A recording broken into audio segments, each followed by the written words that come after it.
what do you, okay, talking to Colin Hay, so you go from stadiums, you got to go to the dressing room and sit there and think things through when no one has showed up to see you. You got to feel the songs are still good. I kind of know what I'm doing. How is it possible that no one came out?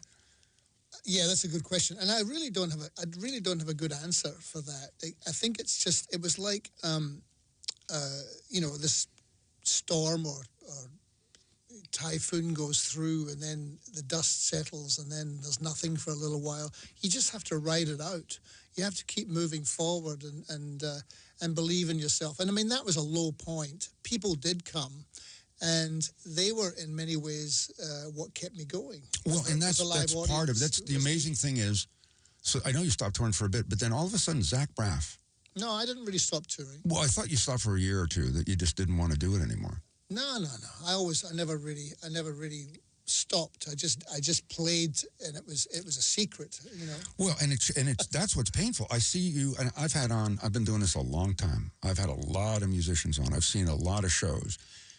I was so moved by the documentary and by your storytelling, because I want to hear how you evolved, because you went from being a guy singing with Men at Work to a guy now who's a troubadour. You're doing a show where you're talking, it's funny, it's smart, it connects to the audience. You look like you're having a good time, and the crowds are getting bigger and bigger. And again, Zach Braff put you in, I guess Scrubs, you did some music for them and acting there, and then he put you in Garden State, and it was like people refound, you got this resurgence. And now it's growing and growing and growing. I thought I was going to get to see you in a little club. I can't do it anymore because you're getting too popular. I still play, and I'm playing tonight at the Mint. Well, but you're also coming back and playing bigger venues, and you're busy and touring. So the Zach Braff thing, how did that happen? Well, I met him. We have mutual friends, and I met him before he was in Scrubs, and I met him at a party. When he told me, he said, "Listen, I've got this gig in this television show." I said, "Oh, good man." He said, "I'm going to be the star of it." So. And he said, "I'll take your CDs in and see if I can get them on the show." So that's what he did.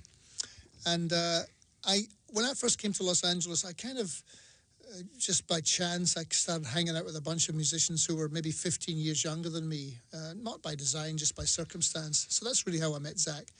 And he took the CDs into the show, and there's a guy called Bill Lawrence who created Scrubs. He came down to see me play one night at Largo, where I play. I still play at Largo. Wow.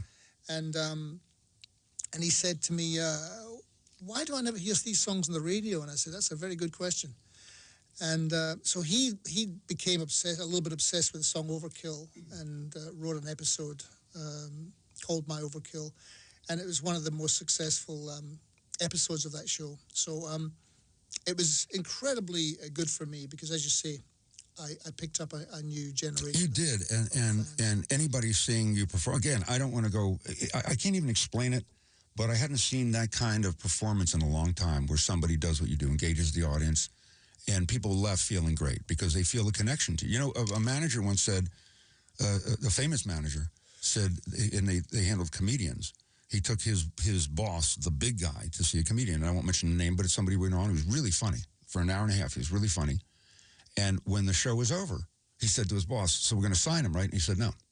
And he said, "Why?" He said, "Because he leaves nothing on the stage." He said, "What do you mean by that?" He said, "When you see a Robin Williams and he does funny, and then he'll tell a story or play a character at the end, and it's really connection with the audience. When you leave there, he left something on the stage. You felt something. He connected with you. That's what we're looking for. You leave a lot on the stage. I go back and get them. Well, but that's what the connection is there. Are we set up? Can he play? Oh, Joe's going to run here now. Will you do a little bit of Overkill? Do you think? Because can you do that? Yeah, I think he's going to set up the mic. Colin Hay is with us in studio. 800-222-5222 is the phone number. There you go.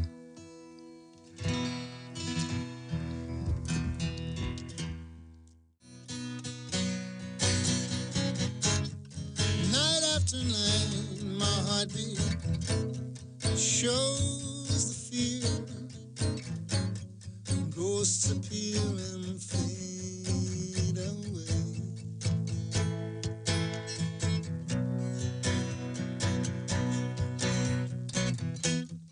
Alone between the sheets only brings exasperation.